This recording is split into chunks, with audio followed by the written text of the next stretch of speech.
সংগ্রামীদের সাথী বন্ধুগণ, একটা কথা স্পষ্ট করে বলে দিতে চাই, সেই যেখান থেকে আমরা শুনেছিলাম আমার রাসূলকে ইন্দার থেকে ওই নরেন্দ্র মোদীর নত সৈনিকেরা আমার রাসূলকে নিয়ে কটূক্তি করেছে, তখন থেকে রক্ত ঘোলান হওয়া শুরু হয়েছিল। স্পষ্ট ভাষায় বলে দিতে চাই, এ মোদী তোমাকে জানিয়ে দিতে চাই, স্পষ্ট ভাষায় জানিয়ে দিতে চাই, মাহাদির কাফেলারা যখন ময়দানে নামবে সেদিন তোমার এই মস্তক ভেঙে চুরে খানখান হয়ে যাবে। রোখাতে পারবে না তোমাকে কেউ। বাংলাদেশ থেকে যদি যুব সমাজ আর ওলামায়ে-কেরাম একত্রতা পোষণ করে শয়তানকে বিদায় করতে পারে, তোমার মতো মোদীকে বিদায় করতে এক সেকেন্ড সময় লাগবে না।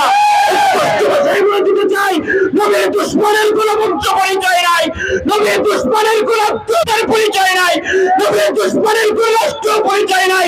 নবীর দুশমন অবিশ্ব সভ্যতার দুশমন, নবীর দুশমন অবিশ্ব মানবতার দুশমন, নবীর দুশমন আপনার আমার পরিচয় দুশমন। আওয়াজ করে বলেন ঠিক কিনা? মুসলমান ভাইরা, নবীর ইজ্জত রক্ষার জন্য আল্লাহ মামুনুল হক ইন্ডিয়ার বিরুদ্ধে মঞ্চের ডাক্তার জীবনের শেষ মুহূর্ত আল্লাহর জন্য, আল্লাহর নবীর ইজ্জত রক্ষার জন্য প্রস্তুত আছেন ইনশাআল্লাহ।